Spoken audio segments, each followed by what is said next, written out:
Gani mtazamaji wa Channel 7 News TV kokote uliko Afrika na nje ya mipaka ya Afrika, karibu sana. Leo tarehe 7 ya mwezi wa 9 mwaka 2023. Bila shaka uheri wa afya, kwa maana sisi tumeamka salama. Hofu inakuwa kwako wewe ambaye unatutazama live kabisa kutoka wapi, pia inatakiwa utujuze. Mtazamaji wa Channel 7 News, karibu, na huu wakati ni wakati wa breakfast show. Tunaanza mida hii ya saa 2 mpaka 3 kamili za asubuhi. Niko na Emmanuel Bosire kuhakikisha mambo yanaenda vizuri kabisa katika studio hizi za Channel 7 News TV. Nipo pia na Eugene kuhakikisha mitambo, sauti pamoja na pictures zinatoka murwa au barabara kabisa. Leo tarehe 7 ya mwezi wa 9, tunani katika habari za kitaifa na kimataifa. Basi nikusihi ubaki nasi mwanzo mpaka mwisho wa kipindi hiki cha breakfast show. Emmanuel, naam, habari za asubuhi? Habari ni habari tu. Ndio. Tumeamka vyema. Ndio. Tumemshukuru Mungu. Alhamdulillah. Bwana Yesu asifiwe.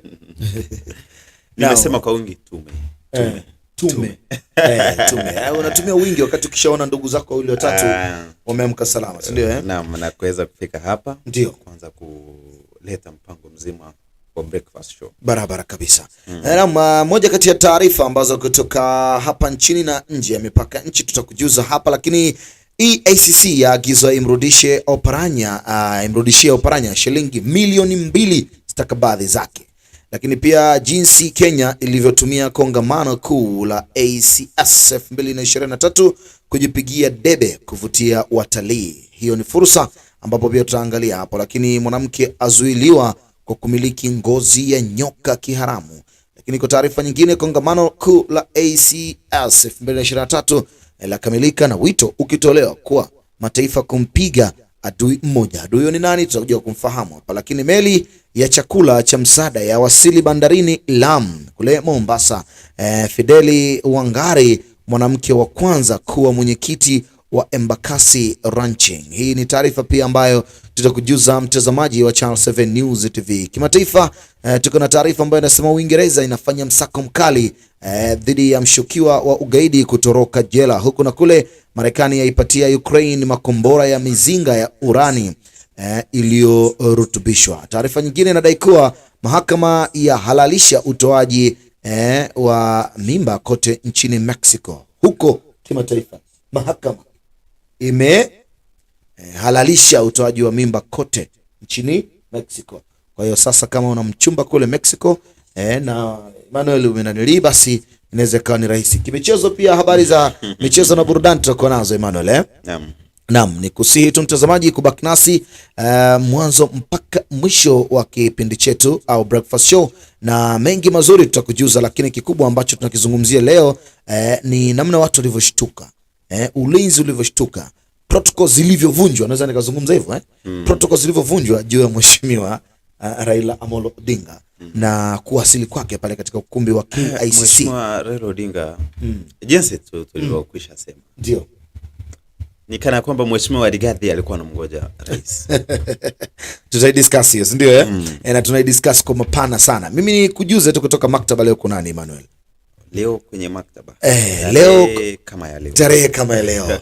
Sasa kwanza nini kinakumbuka zaidi? Unajua ni vitu mingi hufanyika kabisa, lakini kuna kile cha msingi, ndio kile chenye uvutia watu wengi. Ndio leo ni nini?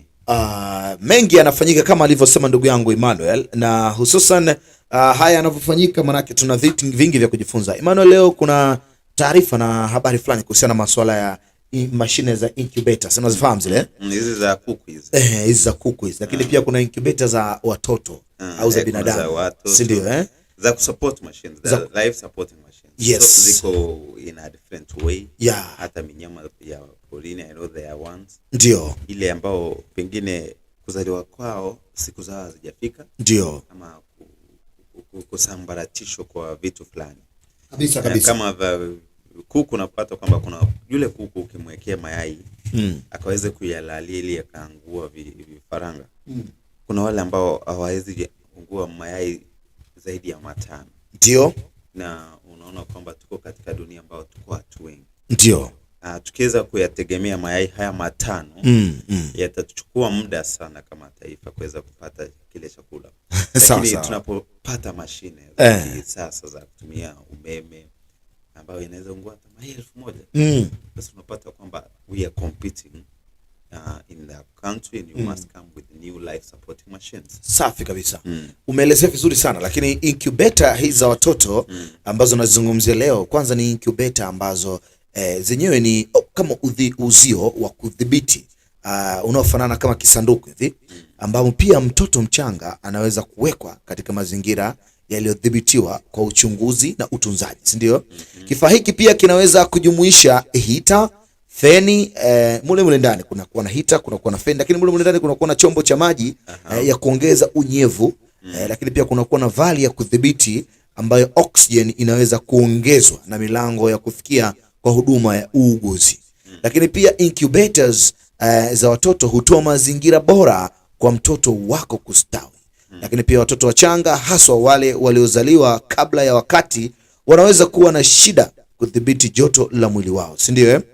Siku kama ya leo tarehe 7 ya mwezi wa 9 mwaka 1888 kutoka maktaba siku kama ya leo kutoka maktaba, siku kama ya leo Septemba 7 mwaka 1888 inaturudisha nyuma kwenye uvumbuzi na maendeleo katika sayansi na teknolojia.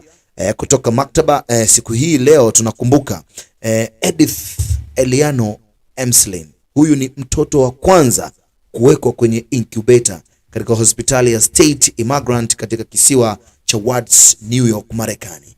Kwa hiyo mashine ya kwanza kutengenezwa na mtoto wa kwanza kutengenezwa, manake ndo alikuwa huyu bwana Edith Elion Emslin. Huyu ndio mtoto wa kwanza, na tarehe kama ya leo tarehe 7 mwezi wa 9 mwaka 1888 aliweza kuwekwa katika hiyo mashine, si ndio? Emmanuel, hiyo ndio kutoka maktaba na ndio taarifa ambayo tulimtayarishia mtazamaji, na afahamu pia incubators ni nini kama ulivyofafanua pale awali. Lakini taarifa kutoka kimataifa na kitaifa, tukianza na hii taarifa ya juzi ya Mheshimiwa Raila Amolo Odinga. Baba Mheshimiwa anaweza kuingia, unajua anaitwa prime minister, ndio, lakini watu wanasahau kusema former.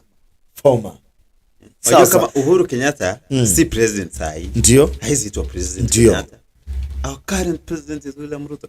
So we call him former president. Ama the fourth president. Sasa ndio hizo prefixes, they are very important. Ndio tusiwe na changamoto. Sasa watu wengi wanamuita Mheshimiwa Baba Raila Odinga kwamba prime minister. He's not the prime minister, he's the former prime minister. Sasa or the first prime minister. Ndio hivyo ndio nafaida. Sasa unadhani kwa tutaizungumza baadaye au tuizungumzie sasa? Unadhani namna ambavyo Mheshimiwa Raila Amolo Odinga kutikisa vichwa vingi vya habari na watu kumzungumzia sana katika ule msafara au kuingia pale katika kile mkutano wa KICC siku ya juzi, alifanya vile kwa kusudi fulani? Wajua, Mheshimiwa Raila Odinga ni mtu wa maajabu sana. Ndio. Pale ambapo unamtarajia yeye aje, haji. Pale ambapo mnamtarajia Mheshimiwa Raila Amolo Odinga aje, mara nyingi haji.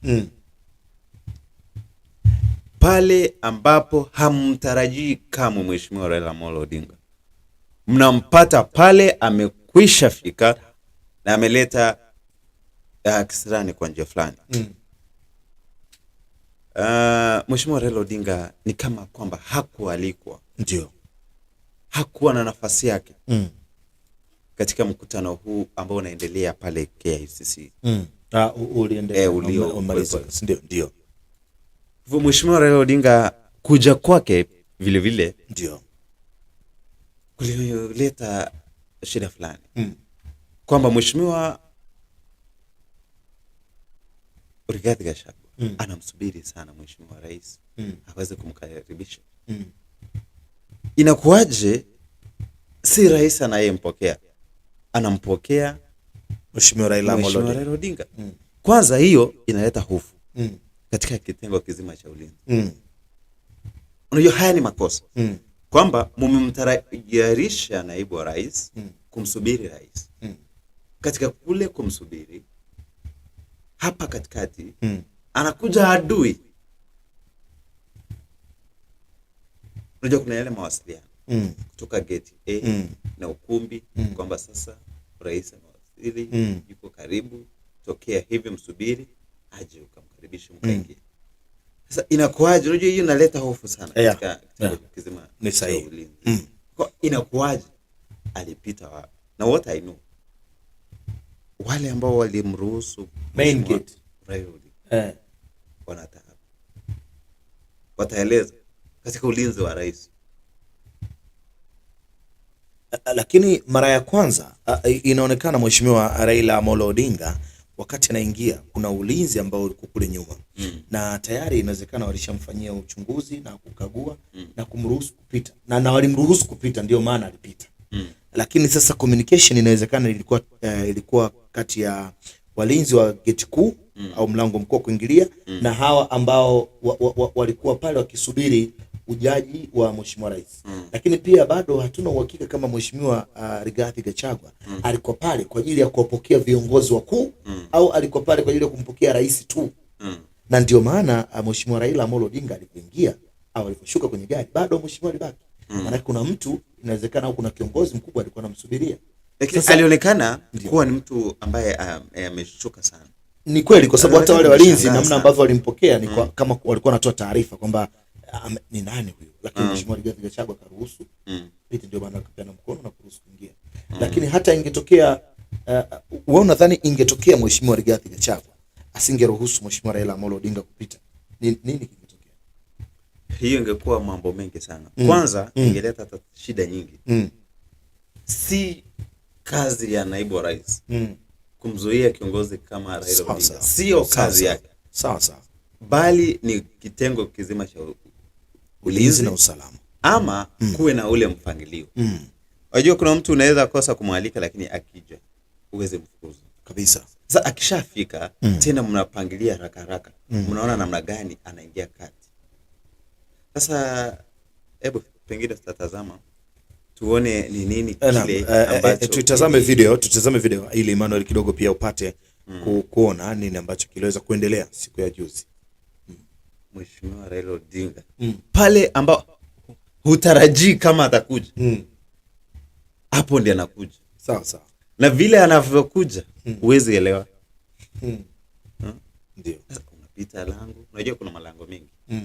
Pengine alitumia lango lingine. Unajua na pengine hakuja na ulinzi mkali kabisa. Pengine hakuja tu na gari ya kawaida.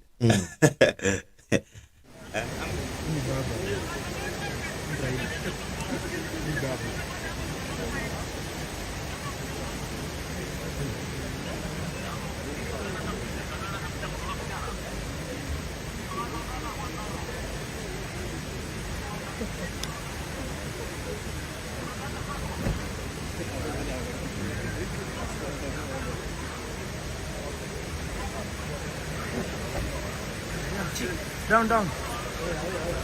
What is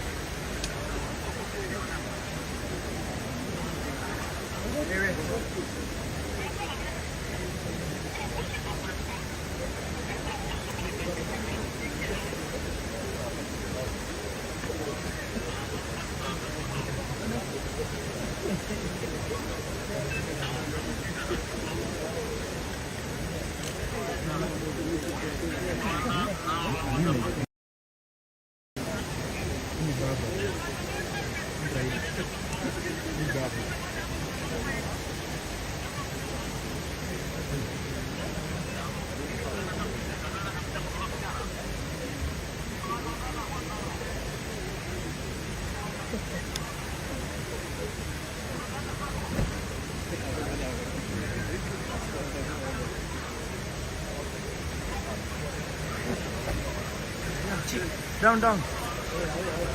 What is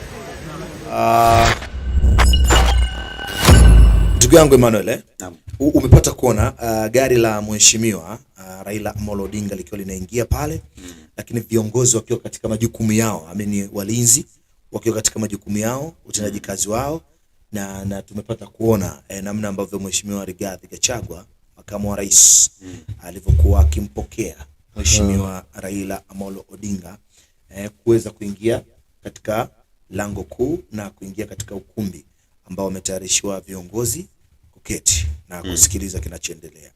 Lakini pia tumepata kuona baadhi ya walinzi wakionekana kama wana hofu, kwa maana ya kuanza kwenda kuchungulia nani huyu nani huyu. Maana hizi ni protocol za kiulinzi bila shaka. Kwa maana kutazama nani yupo ndani ya gari, nani anashuka na vitu kama hivyo. Kuna mengi ya kujifunza hapa.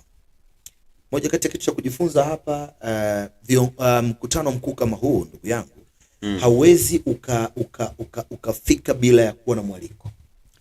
Manake lazima itakuwa taarifa ile. Ukiangalia wengi wako na ndio za kuonyesha nani na amefika kuwakilisha kitengo kipi, ndio ile kupena easy identity. Ndiyo. Kama ni gavana amevaa gavana, kama ni mjumbe amevaa ya mjumbe.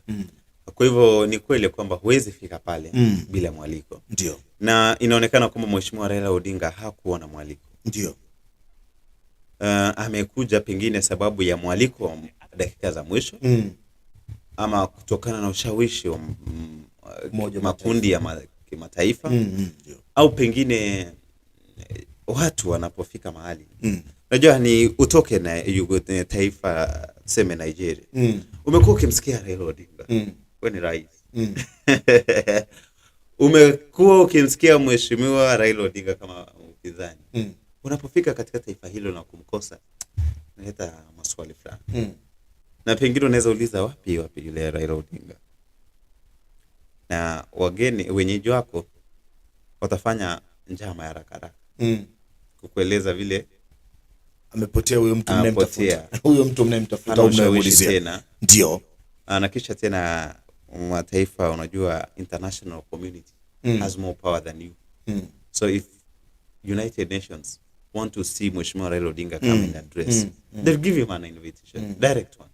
They just give him a call and tell him, come, you want to? And then again, now when he comes, you must collaborate with the security. Sure. There's a presidential escort. Ndio. Where mistakes don't happen. Ndio. Mistakes can happen for case of a governor and other things. But for the presidential team, si rahisi kuwe na makosa pale ya kiulinzi. Yeah.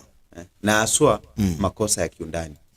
Internal problems, security problems of not handling a prime minister, Raila Odinga. So that shows how weak you are. Are you able to control enemies of the country?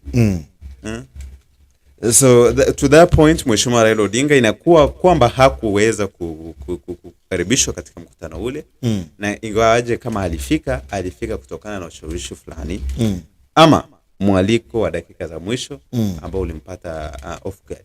Vile vile mheshimiwa Rigathi Gachagua hakuwa pale kumpokea rais peke yake. Yeye kazi yake ni kuwakaribisha wageni wa mataifa ya kigeni na watu wengi sana. Kwa hivyo kule kumpokea mheshimiwa Raila Odinga, ingawaje kulimpata kwa mshuko, kulikuwa Raila ni mkubwa vile vile. Ndio. Na kuweza kumkaribisha na kumuonyesha mlango ya karibu. Naam. Na taarifa tumepata kwa mheshimiwa Raila Amolo Odinga. Inawezekana ile taarifa ya zimamoto kwamba anakuja tu au nini, lakini taarifa kwamba mheshimiwa Raila Odinga alipata direct invitation kutoka kwa watu wa UN, Umoja wa Mataifa wenye bana, njoo kwenye ile kongamano. Na sawa, hata kama serikali iko na mamlaka ya kuzuia, lakini Umoja wa Mataifa akisema unaweza kuzuia chochote, si inakuwa mtihani. Inakuwa ngumu, inakuwa ngumu kuwazuia. Na kwa jinsi unavyotafsiri Emmanuel, Umoja wa Mataifa wamemwalika mheshimiwa Raila Amolo Odinga kwenye kongamano hili. Unadhani hamu ya Umoja wa Mataifa, viongozi kutoka Umoja wa Mataifa kusikia nini kutoka mheshimiwa Raila Odinga? Maana kama ni nafasi ya heshima, hata basi mheshimiwa Uhuru Kenyatta, former president, angekuwepo. Lakini hii nafasi ya kumwalika mpinzani wa rais, mpinzani wa serikali, unaona imekaje? Unajua pengine muungano wa mataifa pia wakati mwingine huchangia sana ndio kuharibika kwa taifa. Sawa sawa. Wakati mwingi sana tuseme hivi. Najua constitution says that the constitution yetu ya Kenya inatumika Kenya, lakini mataifa ya kigeni yakisema aswa mataifa superpowers then tunakuwa chini yao. Sasa pengine muungano wa Umoja wa Mataifa ndio inasmacho wanasema kwamba wanataka amani. Wakati mwingine wao huchangia kuharibika kwa hiyo amani. Sawa sawa. Serikali ya taifa ya Kenya tuseme imekataa imtaki Mheshimiwa Raila Odinga. Ndio. Na imewekwa kila bidii kuhakikisha kwamba Raila haingii mahali fulani. Na muungano wa mataifa mnasema kwamba tunamtaka Raila Odinga. Hivyo hapo mmeleta mvutano. Ndio. Mataifa haya ambayo yanalipa pesa kuja kwenu UN mkalipwa na kuendeleza shughuli zenu wanaweza jitoa. Sawa sawa. Ndio, si lazima uwe member wa UN. Ndio. At times you can withdraw your membership. Unaweza mkajitoa. You can withdraw your membership. Sahihi. Sahihi. Kuna mataifa mengi sana yametishia kujiondoa katika muungano wa mataifa. Sababu wanatumika vibaya tena na muungano huu. Ndio. Sasa kule kutishia kujiondoa ndio tena wanaanza kurudisha wanaanza kuleta vitu vingine, lazima nini tumeacha and whatever. Sasa hizo ndio zinasababisha tena kuna haribika taifa. Ndio. Lakini vile vile kama taifa kujizuia na aibu kama hii, mbona msimruhusu huyo andaye aje? Kwa nini msimruhusu? Si wacha aje. Siku 3 zimeisha, ameongea, wamerudi. Tuendelee na mambo yetu. Sahihi kabisa. Ndio. Sasa ndio hiyo nakwambia. Unapomuona kiongozi juu ya gari, sio yule tu, utamuona tena akivaa suti na kwenye mkutano mkubwa. Huyu Rigathi akirudi juu ya gari tutasikia habari. Wakirudi kwa barabara kwenda mikutano kuongea na watu tutasikia habari. Sawa sawa. Na hivyo ndivyo ambavyo Emmanuel anazungumza, lakini pia iko video ambayo Mheshimiwa Raila Amolo Odinga anaonekana akiwa katika kupeana mikono, kufurahi wakiwa ndani ya ukumbi, si ndio na Mheshimiwa Rigathi Gachagua. Umezungumza kurudi kwenye magari. Na wakati producer anatuandalia hiyo video tupate kuzungumza kidogo. Umezungumza kurudi kwenye magari. Wakirudi kwenye magari lugha inakuwa inabadilika to the extent tushasikia lugha ya Mheshimiwa Raila Amolo Odinga akimsema Mheshimiwa Makamu wa Rais Rigathi Gachagua kwa mdomo mchafu, mikono yake na damu na vitu kama hivyo. Lakini wakikutana maeneo kama haya kitaifa, manake wanachokifanya ni kulijenga taifa la Kenya, ni kuendeleza yale maendeleo ya taifa la Kenya. Hii tujifunze nini? Hii tuiongee vipi kwa mtazamaji anayetutazama juu ya wanasiasa? Wanasiasa ni wanasiasa. Ndio. When they differ in interests, they divide you. When they differ with interests. You know, politicians have nothing big to lose. But we, their followers. You know, if we have politician A has got those supporting his ideas. And we have the same politician A, some other people differing in ideas. Kwa hivyo si kila mtu ambaye anamsupport Mheshimiwa Raila Odinga. Na si kila mtu anamsupport Mheshimiwa William Ruto. Sasa kuna hao ambao wanampinga. Katika kumpinga huku sasa ndiko kunaleta umati wa Kenya, pata wa Kenya maeneo fulani, wa Kenya hawa wamtaki huyu, wa Kenya hawa wanamtaka huyu. Lakini kile ambacho tungeweza kusema kwamba kama ni ukweli sasa Baba na Raila wanavyosalimiana hivi, hiyo ndio siasa sasa. Mbona sisi ndugu wa jamii moja, ndugu wa moja wa taifa moja, tusisalimiane, tusije pamoja? Hawa wawili ni maadui wawili, wana rushia cheche za maneno, lakini wanapofika mikutano hiyo wanasalimiana, ndugu yangu, tukimaliza na pengine wakimaliza wanaenda wanakula pamoja. So let's as Kenyans know that we politicians are not enemies. Politicians only differ in interests. Si maadui. Kile ambacho wana differ ni interest. Na hivyo ndivyo ambavyo Emmanuel amezungumza, na hii video iko tayari tutoke basi katika hii habari au tufanyaje?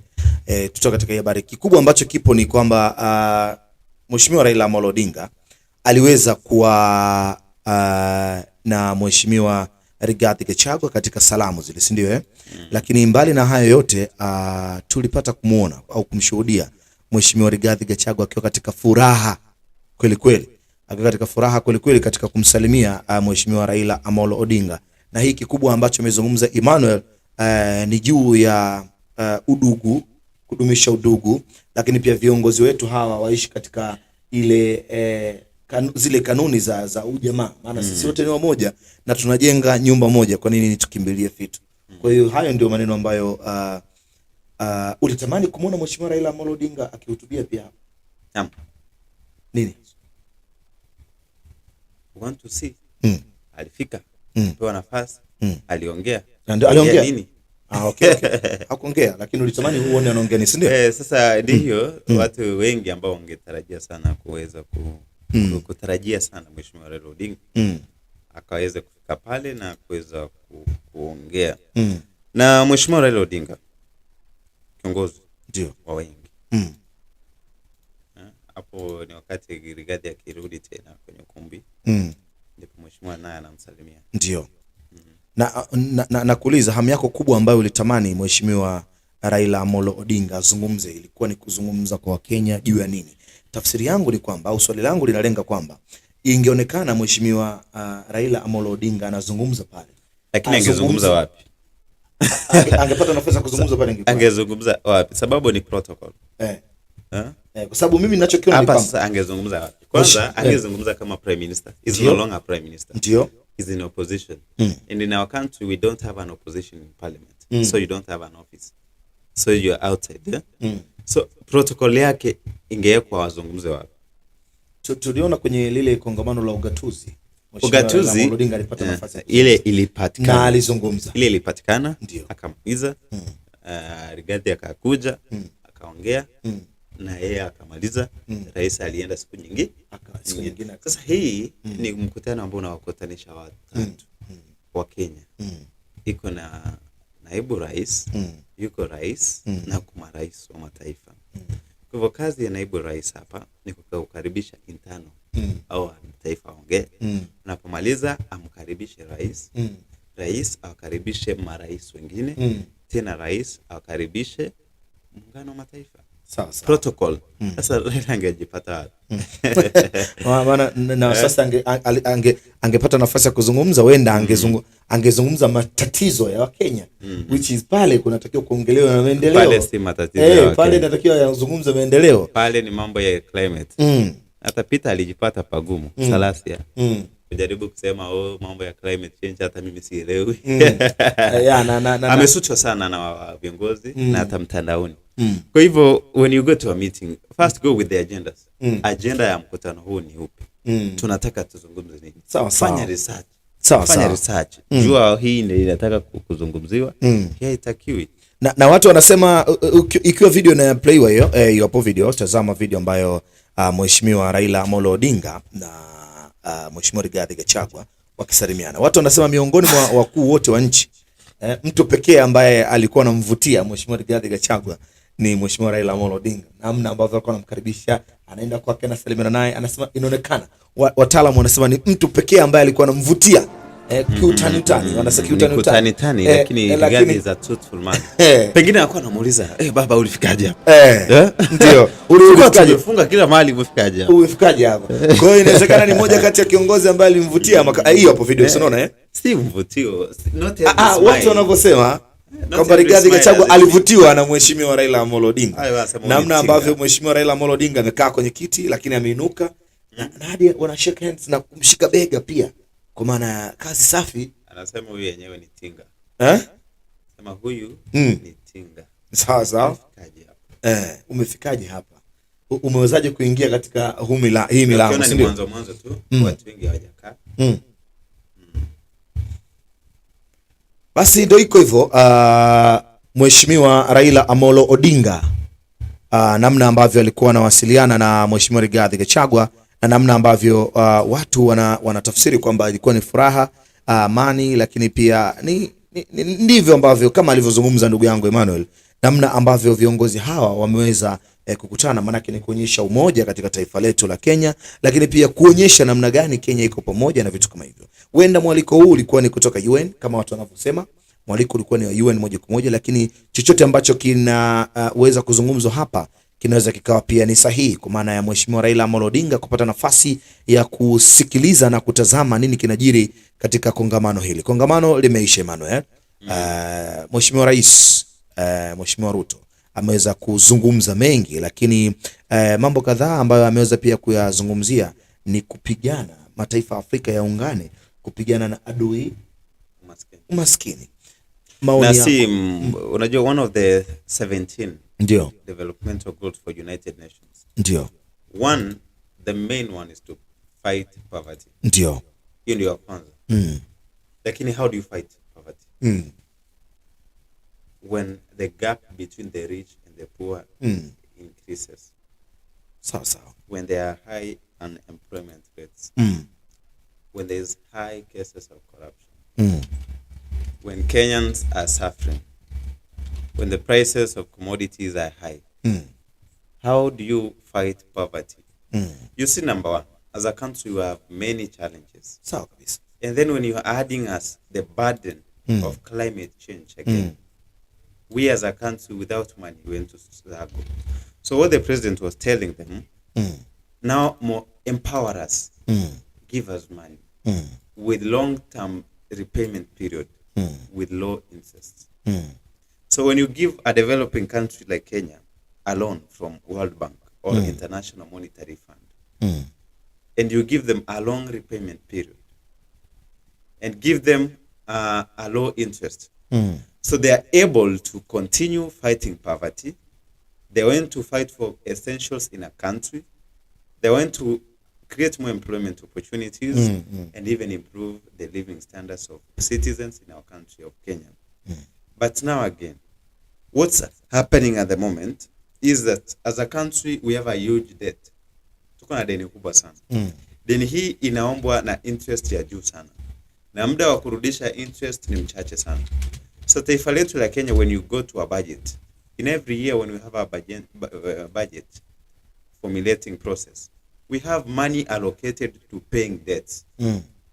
We have got money allocated to paying debts. Sasa pesa hizi ambazo zinakaa allocated to pay debts, zinafaa ziwe zinabaki in our country to continue in development projects. So when you take a lot of money paying debts, you know you are not growing up. So the president wote alikuwa anawaambia kwamba let's get interest low ambazo ziko chini, let's get more grants, let's get a long repayment period for a loan, so that we can use the money to do development and to fight poverty. Sasa hivyo ndivyo ambavyo ndugu yangu Emmanuel anazungumza, lakini Mheshimiwa Rais pia aliwataka viongozi kutoka katika mataifa mbalimbali Afrika, na alitaka pia nchi zote za Afrika kuanzisha ushuru. Waliwaomba baadhi ya viongozi kutoka mataifa ya Afrika kuanzisha ushuru wa carbon ili kupata pesa za kutosha kwa maendeleo ya mataifa mbalimbali, si ndio?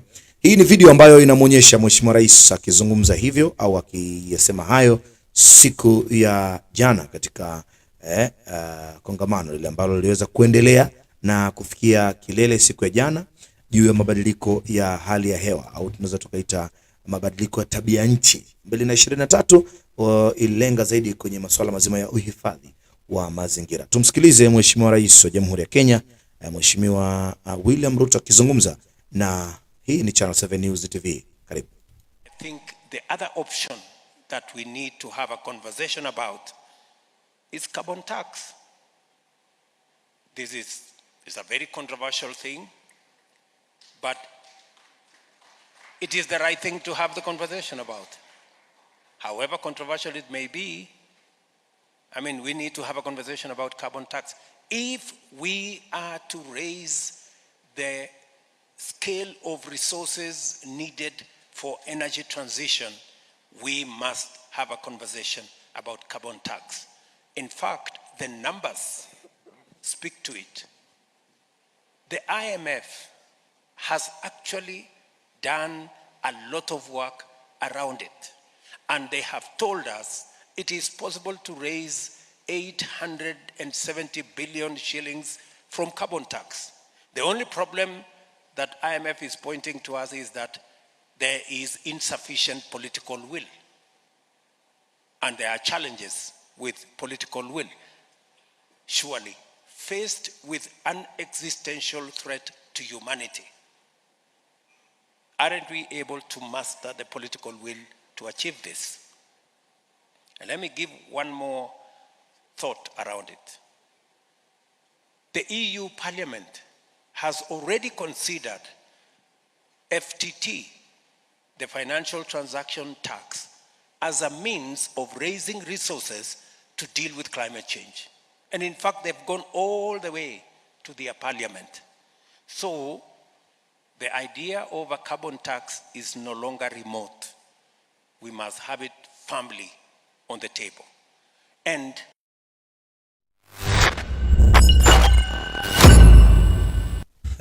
hivyo ndivyo ambavyo mambo yaliweza kuendelea, lakini Mheshimiwa Rais wa Jamhuri ya Kenya Mheshimiwa William Ruto aliweza kufunga kongamano hilo la mabadiliko ya tabia nchi 2023 Afrika lililofanyika katika jiji la Nairobi nchini Kenya, lenye kulenga pia uhifadhi wa mazingira, lakini pia nafasi mbalimbali za viongozi mbalimbali walioweza kuhudhuria pia walipata nafasi ya kuzungumza mambo kadha wa kadha. Lakini tuko na video zingine tofauti tofauti tutakuwa tunaziweka hapa ili kuleta nini ambacho kiliweza kuzungumzwa pia siku ya jana na juzi, siku ya Jumatatu, Jumanne pamoja na siku ya Jumatano. Kwa hivyo ndivyo ambavyo tunaweza tukaendelea pale ambapo tumeishia. Mheshimiwa wangu Emmanuel, mimi nakutaga mara nyingi mheshimiwa. Sasa tumepata kumuona Mheshimiwa Rais amezungumza mengi, lakini kikubwa ambacho amewataka baadhi ya viongozi kutoka bara la Afrika kuanzisha ushuru wa carbon ili kupata pesa za kutosha kwa maendeleo.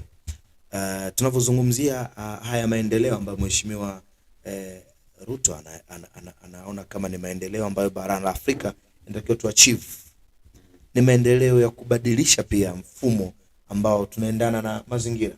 Kwa mfano mfumo wa sasa tunaweza tukatumia pia umeme kuendesha vifaa vyetu, vyombo vyetu mbalimbali kwa magari, pikipiki na kadhalika na kadhalika.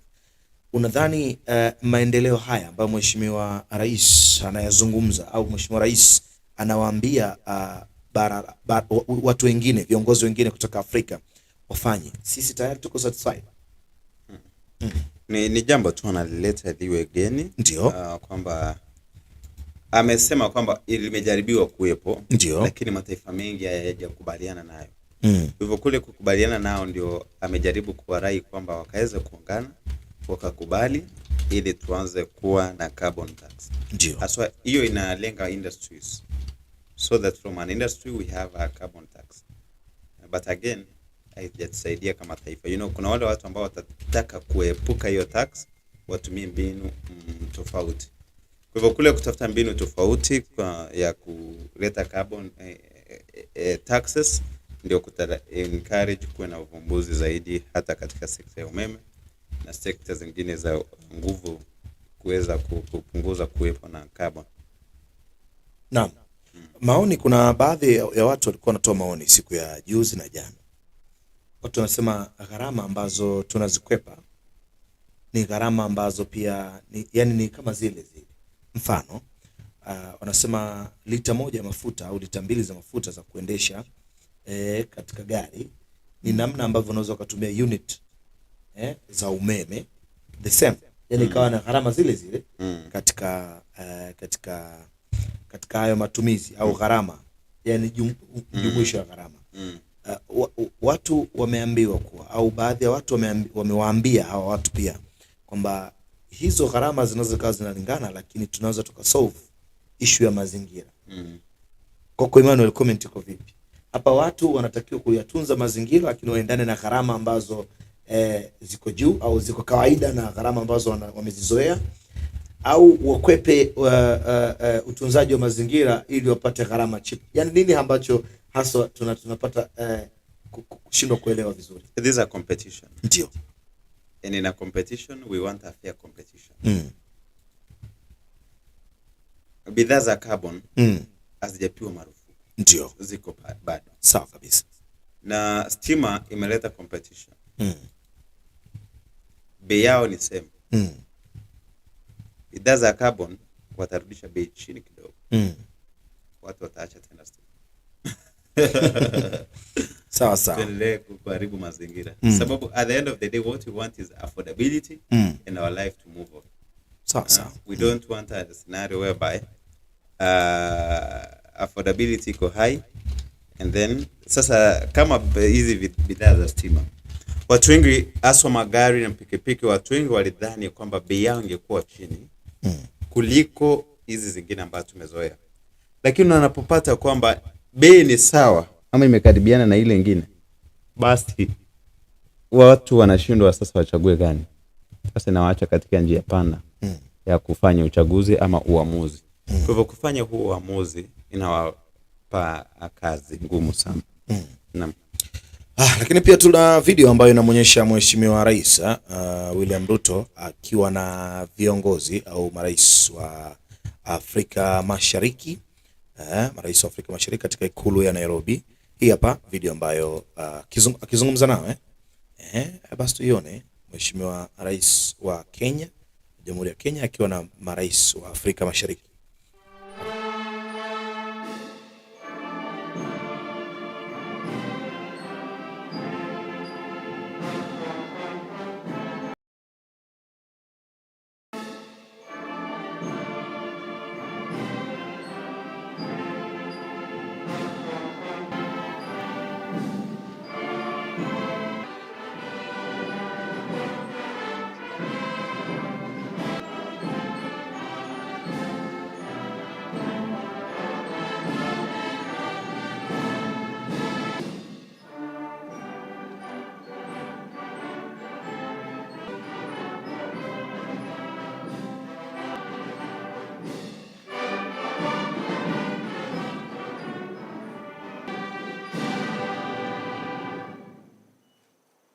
Meetings, our partner states are represented. Secretary General, I think that is represented, and therefore you have a quorum. State House, Nairobi. At this point, Your Excellencies, allow me to invite the Secretary General, EAC, Honorable Dr. Peter Mathuki, who will guide us on the program. Welcome, sir.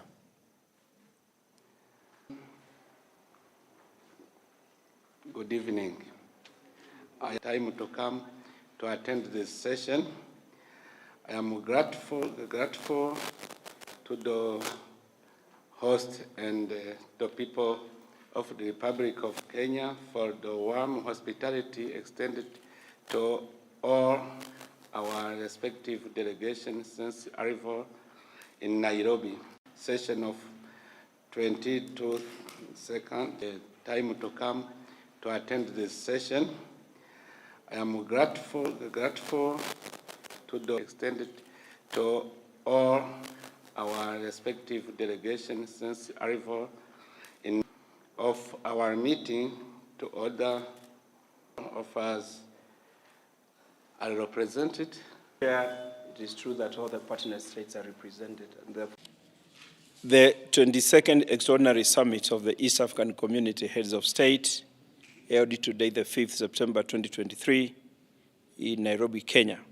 Communiques reads, the East African Community Heads of State, Their Excellencies Evariste Ndayishimiye, President of the Republic of Burundi, His Excellency Salva Kiir Mayardit, President of the Republic of South Sudan, His Excellency Dr. William Samoei Ruto, President of the Republic of Kenya, His Excellency Paul Kagame, President of the Republic of Rwanda, Her Excellency Dr. Samia Suluhu Hassan, President of the United Republic of Tanzania, Honorable Jean-Michel Samia Lukonde, Prime Minister representing His Excellency Felix Tshisekedi Tshilombo, President of the Democratic Republic of Congo, the Right Honorable Rebecca Kadaga, First Deputy Prime Minister, representing His Excellency President Yoweri Kaguta Museveni of the Republic of Uganda, held their extraordinary summit today, the 5th of September, in Nairobi. The heads of state took note of the following. One, the operational milestone achieved by the EAC regional force towards restoration of security in the Eastern DRC, pursuant to previous directives of the summit on the implementation of the EAC-led Nairobi process. Two, they noted that the current mandate of the regional force will be expiring on 8th September 2023. That is about 3 days away from today. They took note with appreciation the financial contribution by African Union Commission of $2 million towards the East African Regional Force. Therefore, the heads of state agreed to extend duration of the mandate of the East African Community Regional Force and the Status of Forces Agreement for a further period of 3 months, as from 9th September 2023 to 8th December 2023, pending an evaluation report from the Council of Ministers. The heads of state, while applauding His Excellency President Tshisekedi for his commitment to restoration of peace in Eastern DRC, they thanked His Excellency President Ndayishimiye, who is the President of Burundi and the chairperson of the Summit of the EAC Heads of States, for his continued engagement and commitment towards supporting the people of Democratic Republic of Congo in their pursuit for sustainable peace and security. The heads of state thanked President Dr. William Samoei Ruto of the Republic of Kenya for the warm and cordial hospitality accorded to them and their delegation during their stay in Nairobi. It was done today in Nairobi on this 5th day of September 2023 by all the partner states of the East African community. I thank you. Naam, tuna discussion ndefu kwelikweli hapa ndani studio. Tuna discussion ndefu na tunaona pia tuweze kutazama namna ambavyo tutaweza kuarrange kitu vizuri ili tuweze kuwa na discussion ndefu pia na watu tofauti. Emmanuel na baadhi ya watu tofauti, kina mzee Henry na wengine tofauti ili kuweza kufahamu nini ambacho kinaendelea katika taifa letu, hususan kwenye makongamano kama haya na mambo kadha wa kadha. Lakini pia Mheshimiwa Rais siku ya jana pia ameweza kufunga rasmi kongamano la hali ya hewa barani Afrika kwa matamshi ya nguvu katika kikao kileo katika kongamano lile la lilofanyika pale KICC. Tukimtazama Mheshimiwa Rais akiwa anafunga producer, tukimtazama Mheshimiwa Rais akiwa anafunga, ndipo baadaye Emmanuel aje kuzungumza ambayo amejiri na ambayo anayaona yanaendelea na yataendelea katika bara la Afrika, na kile ambacho mawazo yake ambayo kuhusiana na kongamano hili, mafaida, manufaa ambayo tutayapata, na baada hapo tutaondoka katika hii mada ya kongamano, tuendelee kuangalia mambo mengine kitaifa na kimataifa. Karibu mtazamaji kupata kuona namna ambavyo Mheshimiwa Rais akifunga kongamano la hali ya hewa barani Afrika kwa matamshi ya nguvu katika ukumbi la KICC. Karibu sana. President of the Africa Climate Summit, His Excellency Dr. William Samoei Ruto. Let's put our hands together as we welcome him. Welcome, sir. Thank you. Thank you very much, ladies and gentlemen, Your Excellencies, heads of state and government, ministers present, distinguished participants, delegates, the people of the great city of Nairobi and Kenya, good afternoon. Hamjambo? Jambo? I'm not hearing it clearly. Jambo?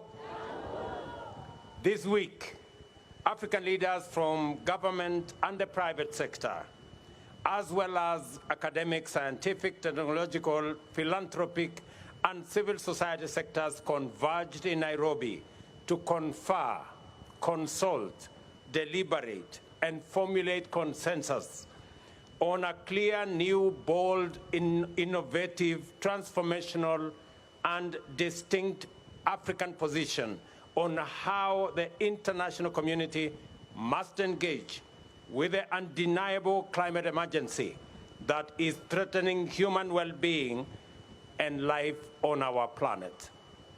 The Africa Climate Summit is both a demonstration of the unwavering collective commitment of the people of Africa to their vision to make humanity's first home here in Africa a land of abundant potential, limitless opportunity, and the possibility of shared prosperity. It is also showcases our determination to mobilize a global coalition of emergency responders to ensure that the industrialization necessary to drive future economic transformation restores our planet's vitality and ecological balance. At the summit, our shared understanding became clear that Africa is not only the cradle of humanity, it is indeed the future, and that we are the last frontier of untapped potential in the form of hundreds of millions of young men and women who are educated, skilled, motivated, innovative, ready and willing to drive the enterprises and industries that will unlock the possibilities promised by our immense endowments of natural assets, mineral resources, and green energy potential in order to unleash opportunities and prosperity for Africa and the world on an unprecedented scale. At the summit, we also made it clear that we are aware of the unjust configuration of multilateral institutional frameworks that perpetually place African nations on the back foot through costly financing, which plunge our economies into debt trap and deny them resources needed to mitigate and adapt in response to climate change, invest in energy transition, and facilitate industrialization to create jobs and wealth, and to reduce inequality. As a continent, we have developed our common position, which encapsulates our ambition for socio-economic transformation and our climate action agenda. This position is anchored on the potential that Africa holds to decarbonize the global economy and set the stage for green industrialization throughout the world. We demand a fair playing ground for our countries to access the investment needed to unlock the potential and translate it into opportunities. We further demand a just multilateral development finance architecture to liberate our economies from odious debt and onerous barriers to necessary financial resources. We are clear in our minds and hearts that the international community must walk with us in this journey into a future of prosperity and security in an ecologically balanced, thriving planet. We are therefore determined to have difficult conversations, take hard decisions, and make uncomfortable changes to set international consensus on an Afrocentric and globally inclusive path into an African future. On a continent as young as Africa, it is impossible to imagine the future without the youth. Our young men and women in every African country are the primary stakeholders who will define and drive our agenda for green transformation and sustainable opportunities. Our message will not be clear if the voice of the youth is missing. Our efforts to achieve prosperity will not succeed if there are no opportunities for the youth. And our journey will be long and hard and in vain if the youth are not coming with us. Let the declaration of our commitment to act in unison and deliver our aspirations go forth in the firm, clear voice of a united Africa from Nairobi today, and tell the world about Africa's youth potential, opportunity, and its capacity to actualize a world of possibility. We understand that possibility, opportunity, potential, and youth all point to the future. That is why Africa is the continent of the future, because we are a young continent, green and futuristic. Thank you very much. May God bless you, and may God bless Africa. Let me now take this opportunity, ladies and gentlemen, to introduce my colleagues, the men and women who patiently have waited for this final moment for us to endorse the Nairobi Declaration that sets the path for not just Africa to develop solutions for Africa's challenges, but to develop solutions for global problems. We are very confident that going into the future, starting from Nairobi to New York to UAE, our message will be clear, our message will be forthright, and our message will be firm. Let me introduce my good brother, the Africa Union Commission Chairman, Musa Faki. Pigeni makofi jameni. Let me also introduce my dear sister, right here, the President of Ethiopia, my dear sister, Saleh Walker Zewde. She's here. Let me also introduce my brother, who just joined us last evening, the President of Chad, Idris Deby Itno. Thank you very much, my brother, and welcome to Nairobi. Let me also introduce my brother from Sierra Leone has just left. Let me introduce my elder brother, the President of Djibouti, the one and only Mzee Omar. Thank you very much, Mzee, for standing in, being with us all the while. Your advice has been phenomenal. Let me also introduce the old man in a hat, the President of South Sudan, President Salva Kiir Mayardit. Thank you very much, Mzee. I know you have taken time with your advice, patiently nudging us on until the final full stop was put in the declaration. Asante sana. Let me also introduce in our midst a great revolutionary, a great leader who knows Nairobi, Naivasha, Nakuru, Eldoret and Lamu and all the other places. President Isaias Afwerki, the President of Eritrea. Welcome, Your Excellency. We don't take for granted that you're here to append your signature to this great declaration as we march forward in unity as the people of this continent. Let me also introduce my good brother Sama, the Prime Minister of DRC. Pigeni makofi jameni. Thank you very much, my friend. I know you were very keen as we discussed what to do with our natural carbon sinks, and your contribution in making sure that it is reflected appropriately in our declaration is greatly appreciated. Let me also thank my brother Nangolo, the Vice President of Namibia. Beginning my coffee, thank you very much. And the Vice President, my dear sister, the Vice President of Angola. Beginning my coffee, thank you very much.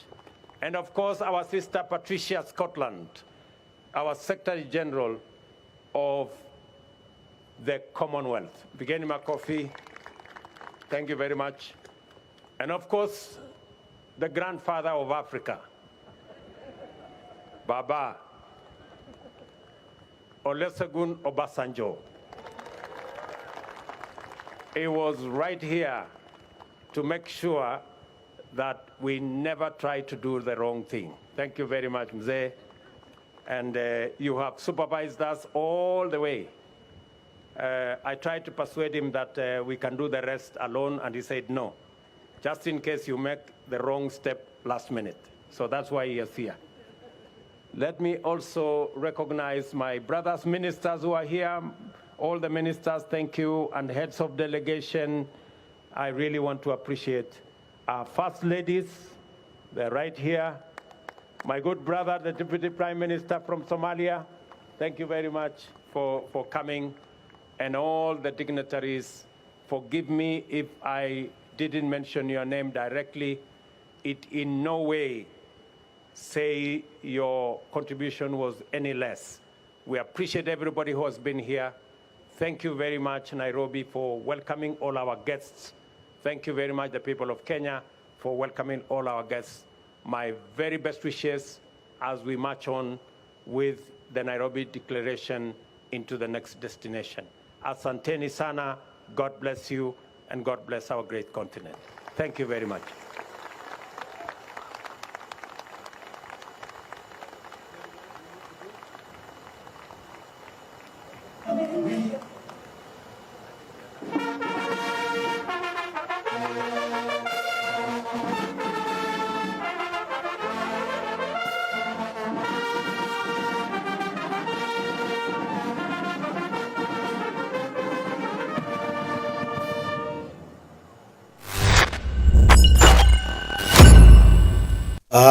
Ni video ya muda kidogo kutazamwa, lakini pia ni video ambayo ameonyesha Mheshimiwa Rais akifunga rasmi kongamano ambalo limeweza kufanyika nchini Kenya katika jiji la Nairobi.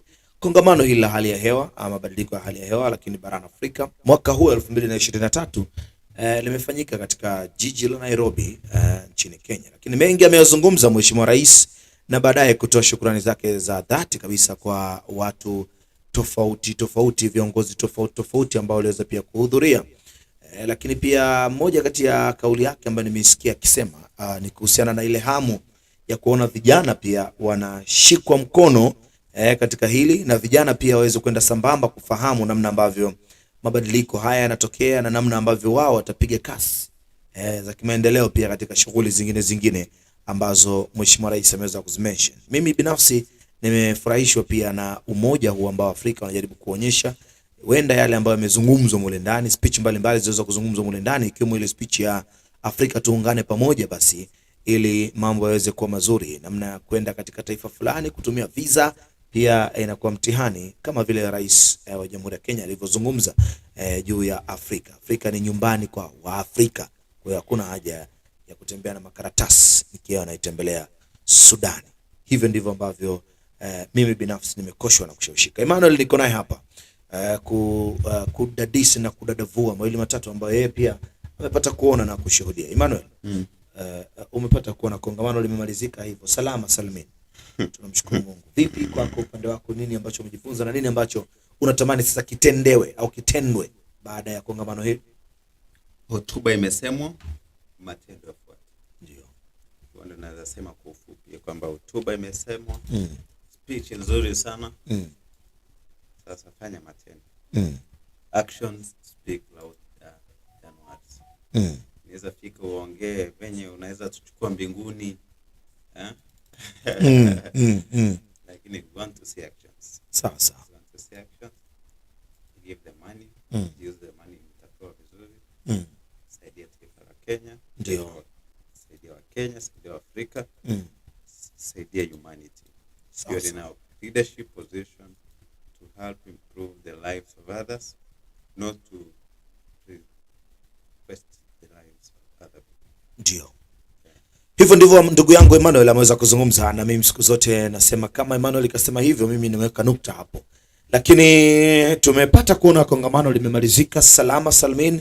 Wako baadhi ya watu wanatoa maoni yao na baadhi ya watu wanaeleza vile ambavyo namna ambavyo mambo yalivyo, lakini tulikuwa na mbunge pia Peter Salasya, naye alikuwa na maneno yake kadhaa ambayo ameyazungumza juu ya mabadiliko haya, kongamano hili ambalo limeweza kuzungumzwa na mambo kadha kadha. Basi msikilize kidogo, tukitoka hapa tumalize moja kwa moja. Sasa tushamaliza kitu, tukitoka hapa tusikilize moja kwa moja au tutazame moja kwa moja mengine yanayojiri katika taifa letu na nje ya mipaka ya Kenya, na baada hapo tufunge kipindi chetu. Karibu kumtazama mheshimiwa mbunge akielezea vizuri au maelezo yake juu ya mabadiliko ya hali ya hewa, Mheshimiwa Peter Salasia.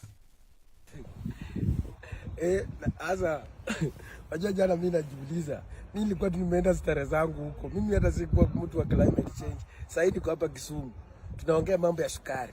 That is my area of interest. Lakini with my basic, because I was very honest by the way, mimi mambo ya climate change mimi sijui.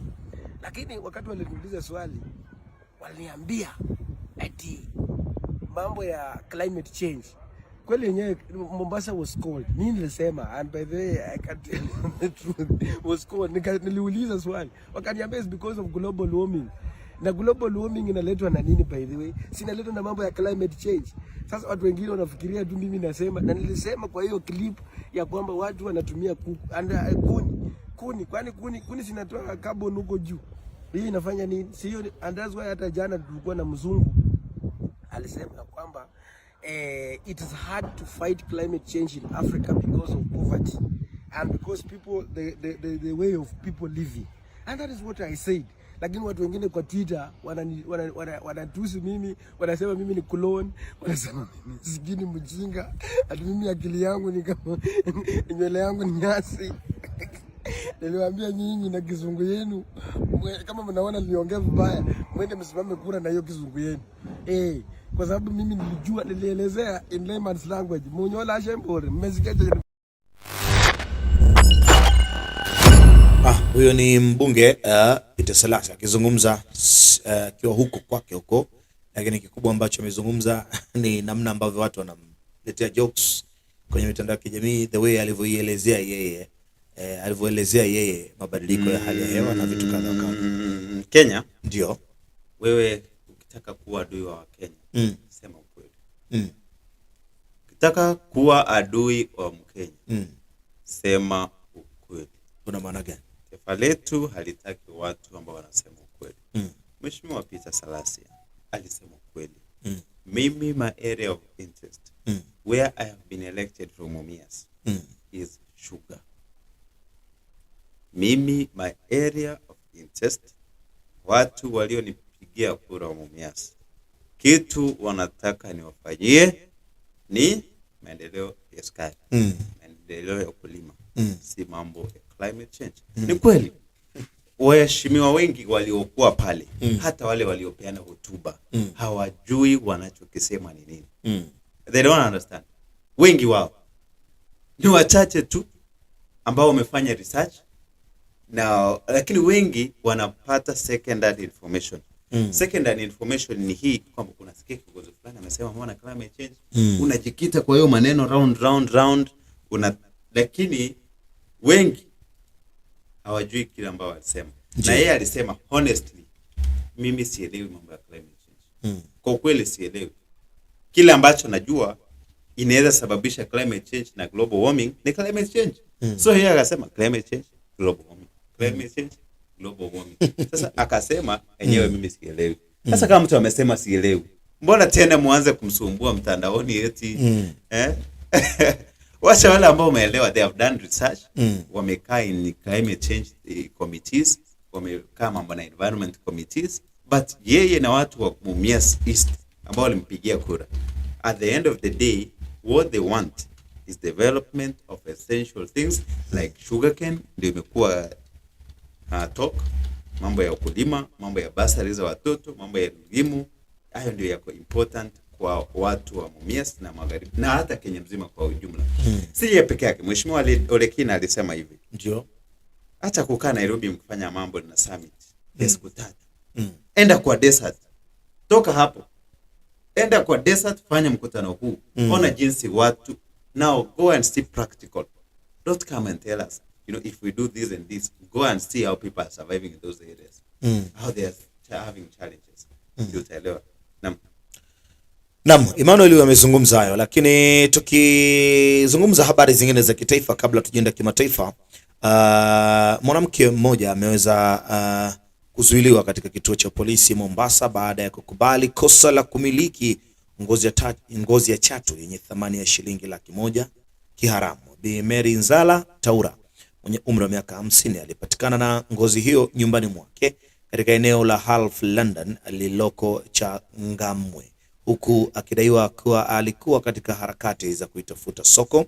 Lakini Bi Taura alifikishwa mbele ya mahakama ya Mombasa mnamo Jumanne, ambapo alishtakiwa kwa kumiliki viungo vya wanyamapori wenye thamani kinyume cha sheria na kifungu cha 95D cha sheria ya uhifadhi na usimamizi wa wanyamapori ya 2013.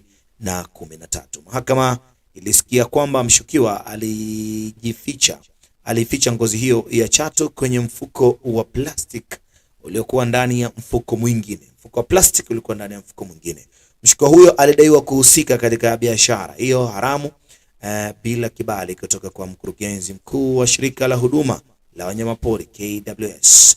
Inadaiwa kuwa alifanya kosa hilo Septemba 4, 2023.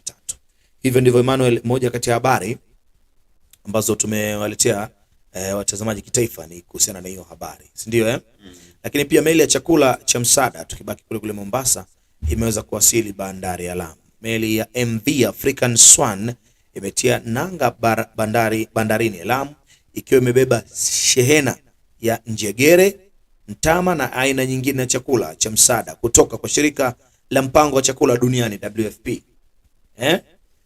Shirika hilo la WFP wameleta chakula, lakini shehena imebeba meli hiyo imebeba shehena ya njegere, mtama na aina nyingine ya chakula cha msaada kutoka kwa shirika la mpango wa chakula duniani WFP. Meli hiyo imetoka nchini Djibouti na imebeba magunia 64,599 ya njegere za njano zenye uzani wa kilo 3,237.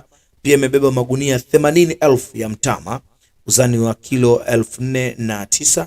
Na bandari ya Lamu ilifunguliwa Mei 20, 2021 wakati wa utawala wa Rais wa 4 Uhuru Kenyatta, na tangu wakati huo meli kadhaa zimekuwa zikitia nanga katika bandari hiyo. Meneja wa bandari ya Lamu, Mhandisi Vincent Sidai, amefichua kwamba meli ya MV African Swan ni ya 44 kutia nanga bandarini hapo Lamu tangu kufunguliwa kwake. Lakini wameshukuru pia kwamba tutashukuru kupokea meli kubwa zaidi ya mizigo leo Jumatano baada ya bandari Lamu.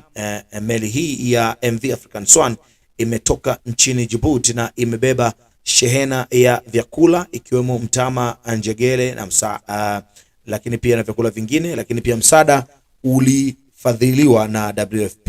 Tumekuwa tukipokea meli ndogo ndogo nyingine na pia zile kubwa. Ni meli 44 katika kutia nanga bandarini Lamu kufikia sasa, alisema hivyo mwandishi Sidai. Mimi Emmanuel, nataka nizungumze nawe jambo moja hapa kabla tujoma kimataifa. Unaona unapata kuona kwamba msaada unapatikana kutoka katika mashirika au mashirika mbalimbali duniani. Lakini shirika hili la kuhusiana na masuala ya chakula WFP limeonelea kwamba katika taifa letu ipo namna ambayo tunahitaji msaada wa chakula. Ndio maana msaada umefika.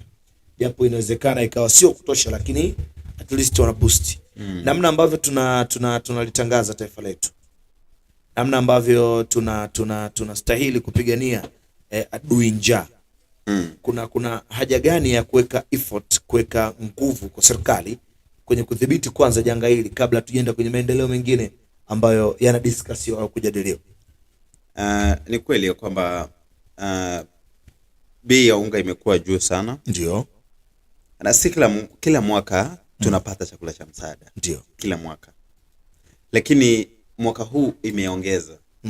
So hivyo ni njia moja ya kudhibiti ili vyakula ambavyo viko shambani ndio vikaweze kuvunwa, na vinavyovunwa you plan for the future. Yeah, sure. You don't plan for today. Yeah. Today you will survive, we have tomorrow, we have another days in future. Sasa kila ambacho kinafanyika na chakula cha mswada ni kwamba kiusaidie pamoja na ile iko. Si imaanishe Kenya hamna food, kuna chakula Kenya. Lakini inapoongezwa wengine itakusaidia ili vile vyakula viko shambani vivunwe. Ya sasa ndio tumeingia mavuno tena. Ndio. Na mavuno yatakapoisha watu wengi upanzi, mvua El Nino inakuja, mvua inakuja watu wapande tena. Sasa hii itasaidia hadi tena mtakapovuna. Kwa hivyo hapa katikati chochote chaweza tokea. Chakula ambacho umekivuna ni kichache, watu ambao wanahitaji chakula ni wengi, lazima maana yake lazima watu wale. Ndio hiyo sababu. Asante ndugu yangu Emmanuel, ametoa comment yake fupi hapo kuhusiana na masuala hayo, lakini tukienda kimataifa, nimekuambia Uingereza wanafanya msako mkali kufanya kumtafuta mshukiwa wa ugaidi ambaye ametoroka jela, lakini Marekani yaipatia Ukraine makombora ya mizinga ya urani yaliyorutubishwa, lakini pia kule Mexico mahakama ya halalisha utoaji mimba kote nchini. Lakini taarifa ipo kwa pale nchini Uganda, yametokea maandamano na tunayo video hapa. Kiongozi wa upinzani Bobi Wine ameweza kufanya maandamano. Tushuhudie namna ambavyo maandamano haya yamefanyika, lakini maana ikiwezekana basi tuweke namna ambavyo tuna discuss hapa, maana maandamano mara nyingine yanakuwa ya kimya kimya, mara nyingine yanakuwa ya kelele, lakini kuna mazungumzo maalum. Kwa hiyo tu discuss hii video ina play hapo, na tunapata kuona namna ambavyo au tupate kuona namna ambavyo mambo yameendelea pale nchini Uganda. Namna hiyo Emmanuel. Pata kuona mob la watu. Maandamano mjini ama maandamano kijijini?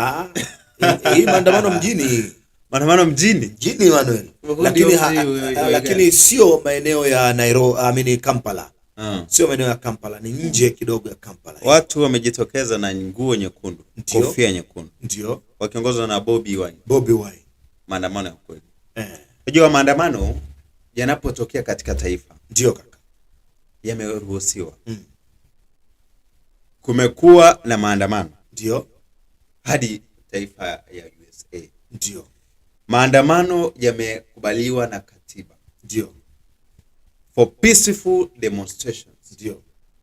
Hiyo ni peaceful. Umeona? Wanatembea pamoja bila kuharibu kitu. Wakiimba nyimbo tu za kuonyesha vile wameweza kusunguliwa. Ndio. Na hadi maendeleo yanamfanya mkiongozi. Hapa sasa kama mazungumzo yameshindwa. Basi Bobi Wine anamwambia Museveni, wacha nikuje hivi. Na hivi ndivyo watu huanza mageuzi na mapinduzi yanatokea katika taifa. Ndio. Uone kama mheshimiwa Museveni amekuwa uongozini miaka na miaka kabisa. Kenyatta amekuwa kiongozi, Museveni kiongozi. Moi amekuwa kiongozi, Museveni kiongozi. Kibaki amekuwa kiongozi, Museveni kiongozi. Kenyatta amekuwa kiongozi, Museveni kiongozi.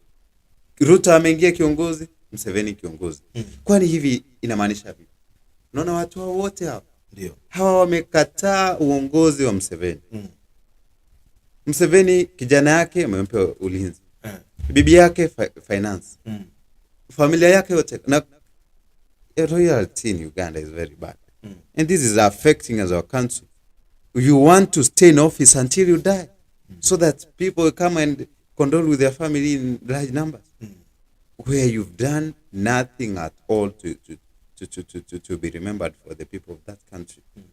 Kwa hivyo kile ambacho Bobi Wine anakifanya hapa ni kizuri, kwamba wacha wapiganie watu wa Uganda ambao wamefungwa na minyororo ya kiongozi mmoja wa kujitakia ubinafsi wa kila wanamna, ili waweze kukomboa taifa lenu. Na msipojitokeza nakwambia kupigania taifa lenu, hakuna mtu ambaye atawapigania. Hivyo Bobi Wine amefanya jambo zuri sana. Ndio. Kuongoza umati mkubwa kama huu. Umati mkubwa sana kupigania haki za Mbaganda. Mtu wa Uganda. Mtu wa chini. Mtu ambaye anateseka. Na hivi ndivyo tunatarajia kwamba na azidi kufanya hivi, kumfanya mheshimiwa Museveni asikie. Ndio. Na Museveni asijaribu kumuua Bobi Wine. Asithubutu kumuua Bobi Wine. Taifa litakuwa moto. Unaona hivi mtu ambaye ana umati mkubwa hivi. Ujaribu kumuua nini unaleta taifa letu? Kwa moto mkubwa sana. Sawa sawa. Emmanuel niko naye hapa, na hii ni Kampala by the way. Inakaa sana Nairobi. Hii ni Kampala. Sema tu ni pembezoni mwa Kampala. Sio pale center kabisa. Ila ni Kampala ambapo taarifa imekuja hivyo kwamba ni Kampala na mambo haya yameendelea pale. Na hivyo ndivyo ambavyo ndugu yangu Emmanuel naondoka naye kwenye hii ya kimataifa kuhusiana na kule nchini Uganda, si ndio na taarifa zingine ambazo tunakujuza mtazamaji wa Channel 7 News TV East Africa kimataifa zaidi ni kuhusiana na swala la Uingereza kufanya msako mkali dhidi ya mshukiwa wa ugaidi kutoroka jela. Huu msako wa kitaifa umeanzishwa nchini Uingereza kumtafuta mwanajeshi wa zamani anayeshukiwa kuwa kwa makosa ya ugaidi ambaye alitoroka gerezani Jumatano asubuhi.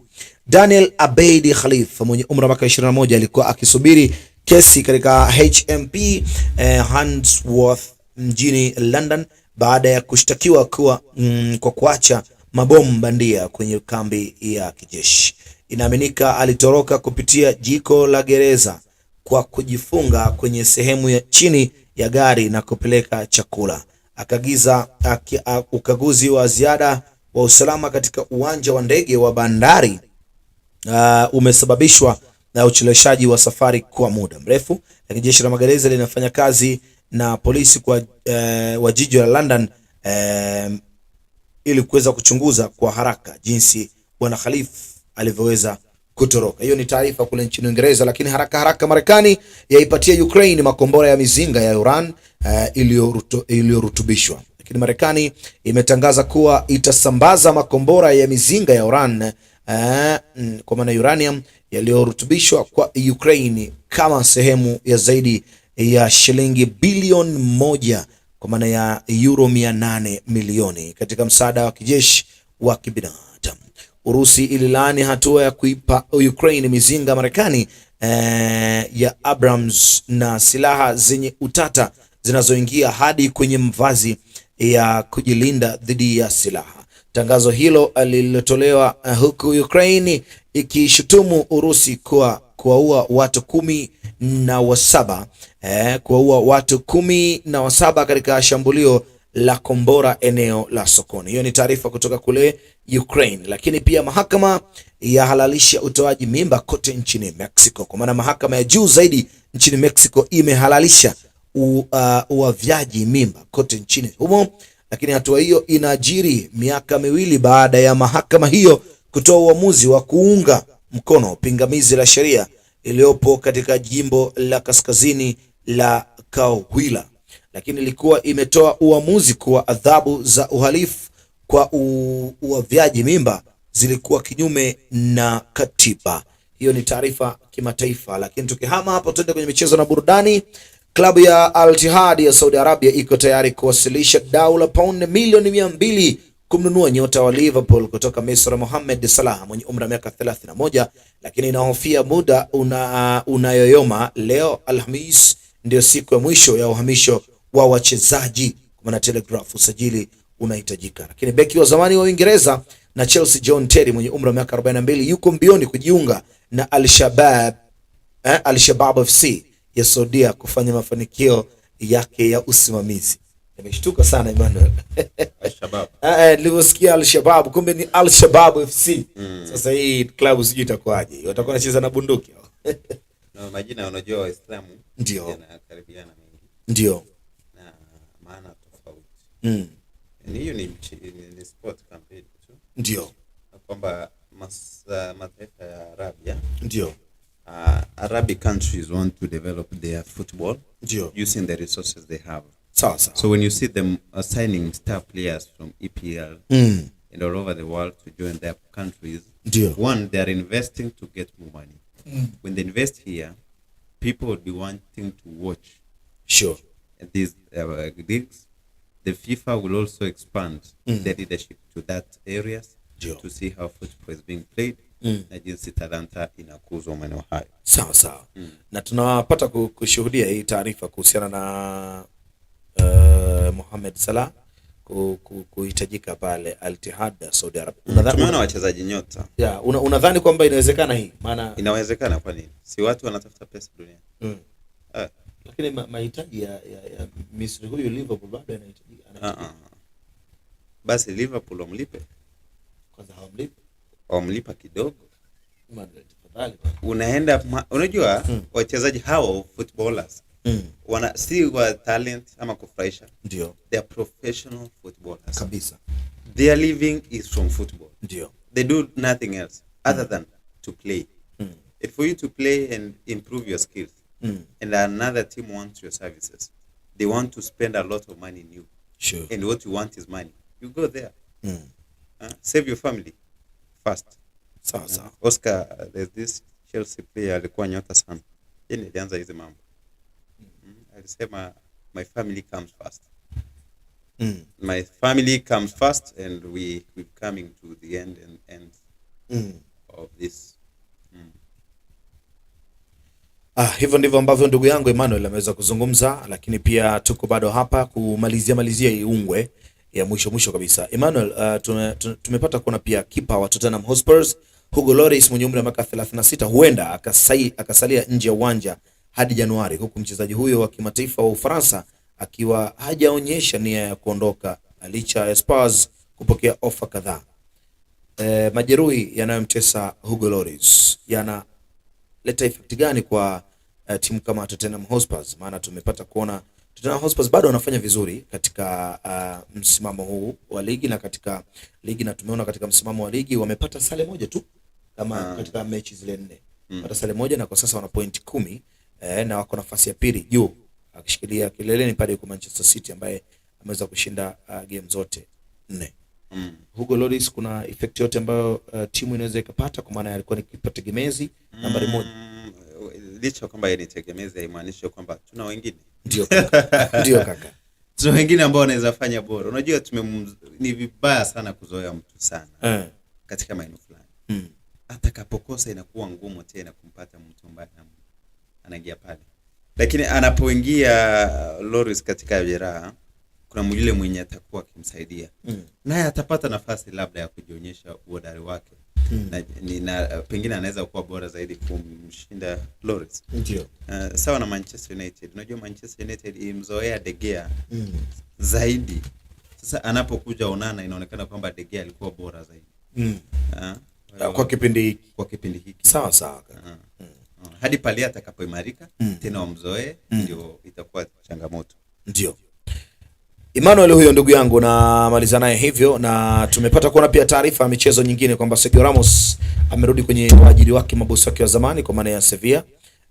Hii ni maana baada ya kuhudumu katika vilabu kama Real Madrid ya pale Spain, lakini pia kuelekea kule Ufaransa kwa maana ya Paris Saint-Germain, mabosi hawa kutoka Ufaransa kule. Lakini sasa inaonekana Sergio Ramos al-Capitano anarejea tena katika mabosi wake wa zamani kwa maana ya Sevilla kama captain. Harejei kama captain. Harejei kama nyota wa Real Madrid. Harejei kama nyota wa Real Madrid. Sasa unajua mchezaji nyota. Ndio. From chemistry. Ndio. There's a point of concentration. Sawa.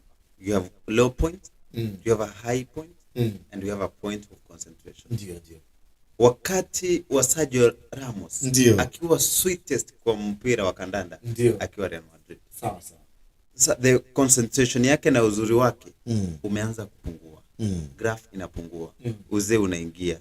Misuli imechoka kabisa. Sasa kurudi kwake Sevilla, anarudi kama waliomwanzisha. Ndio. Kukuja pengine kujaribu kumalizia bora na kukusha kwake. Ni kama kuja kwa Ronaldo kwa Manchester United. Baada ya kuwa nyota Real Madrid, hakukusaidia Manchester United. Sawa. Ni kama Messi kurudi tena Barcelona baada ya kung'aa kwingine. Hawa wasaidii tena. Wacha wachezaji nyota warudi. Wapate nafasi. Wewe yako kimekwisha. Hivyo akirudi Sevilla kuna mchezaji anaenda kukaa tena ambaye ni mchanga ama anaenda kubadilika. Hivyo na hii tabia kuwa mama unaenda unacheza unazeeka unarudi. Ona Manchester United, John Evans. Umecheza Manchester miaka mingi. Umerudi umeenda sijui wapi tena unarudi. Kuna wachezaji chipukizi kina Malasha, kina Blind walifaa wapate nafasi. Tena mzee na uzee wote unakuja kunyang'anya wachezaji nafasi. Ona kina Eriksen. You know, we want to be honest sometimes. When your time has come, use it well. When your time ends, go and rest. Sergio Ramos sasa hivi wacha anze mambo ya coaching. You see what Rooney did? Hata hii taarifa John Terry sio kucheza hii. Hii sio kwenda kucheza. Hii ni kwenda kusimamia. Now use the skills you've gained to be a coach. Sasa umezeeka. coach anaenda kukaa coach ni almost your age. Sasa how do you want to respect him? Sergio Ramos bado nguvu anayo, anaweza akaonyesha kitu, nguvu bado ipo. Tunaweza tukamshuhudia kukimbishana na mchezaji wa 20 years. Huyo ni Pandit Emmanuel akizungumza hayo, ni bingo kwa kweli kuzungumza, na amezungumza kimifano zaidi mpaka kaingiza chemistry hapa kwenye michezo, kanitilia chemistry watu, inakuaje? Lakini all in all tuko hivyo na tunamaliza hivyo, na hii ni Channel 7 News TV East Africa. Kama na tulikuwa hapa tangu majira ya asubuhi saa 2 za asubuhi mpaka hivi sasa 3 na dakika 31 masaa Afrika Mashariki. Tafsiri ya kuyatumia masaa 1:30 hivi takriban, na hivyo ndivyo ambavyo tunamalizana na wewe. Mimi naitwa Muna Shai, unanipata hivyo Facebook muna.shai, unanipata hivyo TikTok lakini shai_tz, unanipata hivyo katika ukurasa wangu wa Instagram. Lakini Emmanuel Bosire unampata hivyo Emmanuel Bosire katika platform zake zote, mitandao yake yote ya kijamii. Kwa maana ya Instagram mtafute kama Emmanuel Bosire, lakini vile vile Twitter mtafute kama Emmanuel Bosire, TikTok pamoja na Facebook mtafute hivyo Emmanuel Bosire. Lakini producer anapatikana kama Vibes_with_Genie kwenye platform zake za kijamii, kwa maana ya Facebook, Instagram, TikTok, Twitter na kadhalika mtafute kama Vibes_with_Genie. Lakini Channel 7 News TV East Africa tutafute hivyo Facebook, Channel 7 News TV East Africa tutafute hivyo YouTube, Channel 7 News TV East Africa tutafute hivyo TikTok pamoja na Instagram. Tunapatikana kama Channel 7 News TV East Africa. Lakini Kenya News Alert watafute hivyo YouTube kama Kenya News Alert. Hivyo ndivyo ambavyo tunakuaga mtazamaji wetu wa Channel 7 News TV. Ulikuwa nasi tangu majira ya saa 2, lakini pia ubaki kusalia nasi katika vipindi vijavyo. Lifestyle takuja baadaye, kutakuwa na mijadala mbalimbali ya kisiasa, interview mbalimbali, lakini hali kadhalika kipindi kile cha social media usiku ile kuzungumza na watu zima, namna ambavyo mazingira ya maisha kawaida, yeye anadavua undani wa mambo. Kwa hiyo ubaki nasi mwanzo mpaka mwisho, endelee kutufuatilia. Lakini pia tulizungumza na baadhi ya watu, kwa maana ya uongozi umetangaza kutafuta wale watazamaji bora wa vipindi mbalimbali kutoka Channel 7 News TV. Kwa maana ya ukiwa mtazamaji bora wa wiki, basi unaweza kaitwa hapa studio ukazungumza nasi, lakini pia ukapata zawadi. Mtazamaji bora wa mwezi, hali kadhalika mtazamaji bora wa mwaka anaweza kupata nafasi ya tour kutembelea maeneo mbalimbali ya vivutio vya utalii au nchi mbalimbali. Kwa hiyo uendelee kutufuatilia sisi, lakini pia kuwa mzalendo na vya nyumbani. Hivyo ndivyo ambavyo tunamaliza asubuhi ya leo. Bye bye, asante na kwaheri.